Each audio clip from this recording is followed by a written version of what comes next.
ஃப்ராக்ஷன்ல add எப்படி போடுறதுன்றத பார்க்கலாம். First one 2/7 plus 3/7. டினாமினேட்டர் ரெண்டுமே சேம் நம்பரா இருக்கிறதுனால ஆட் பண்றது ரொம்ப ஈஸி. சொல்யூஷன் பார்க்கலாம்.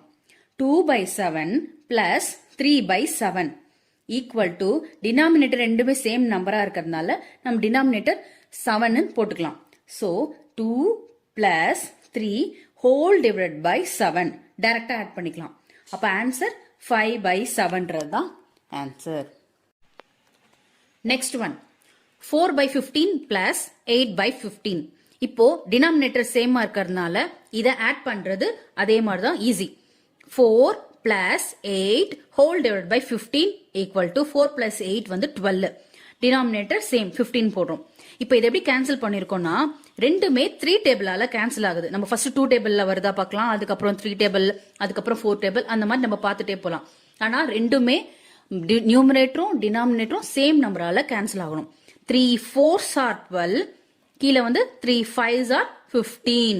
So answer is 4/5. அடுத்த சம் பாத்தீங்கன்னா 5 7/8 பிளஸ் 3/8. ஃபர்ஸ்ட் இது மிக்சட் ஃபிராக்ஷனா கொடுத்திருக்காங்க. அதை நம்ம வந்து இம்ப்ராப்பர் ஃபிராக்ஷனுக்கு மாத்திக்கலாம். 5 7/8 ரஃப் காலம் பண்ணிருக்கேன். 5ம் 8யும் ஃபர்ஸ்ட் மல்டிப்ளை பண்ணணும். அதுக்கப்புறம் வர ஆன்சரை 7 பிளஸ் பண்ணணும். 5 into 8 equal to 40.